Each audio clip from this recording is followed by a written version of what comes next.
Catalogne. Le mouvement a été peu suivi mais a tout de même engendré de sérieuses perturbations.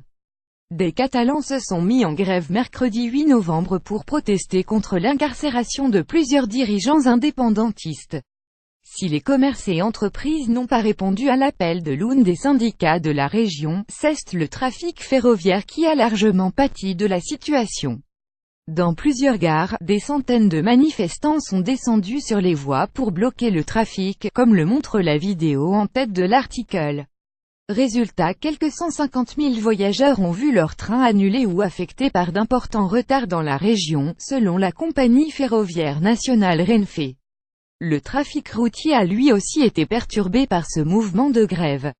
Des milliers d'indépendantistes se sont par ailleurs rassemblés à Barcelone pour exprimer leur colère contre le gouvernement espagnol.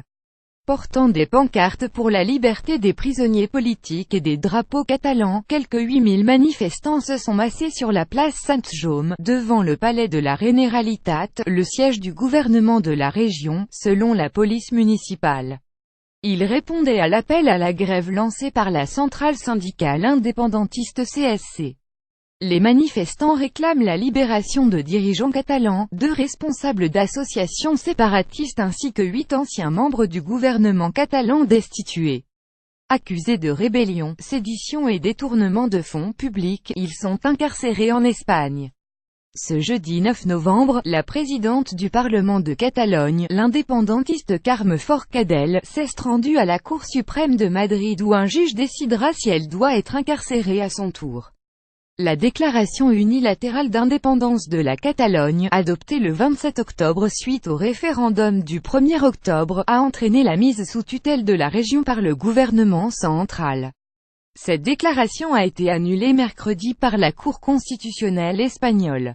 Lire aussi la déclaration d'indépendance de la Catalogne annulée par la Cour constitutionnelle. L'Espagne juge ceux qui respectent leurs engagements électoraux. Pour Puig de mon blog, il y a une solution pour sortir de la crise catalane. Pour suivre les dernières actualités en direct sur le HuffPost, cliquez ici. Tous les matins, recevez gratuitement la newsletter du HuffPost. Retrouvez-nous sur notre page Facebook, à voir également sur le HuffPost. Plus Carles Puig de mon Catalogne grève indépendance Catalogne internationale. Envoyez une correction.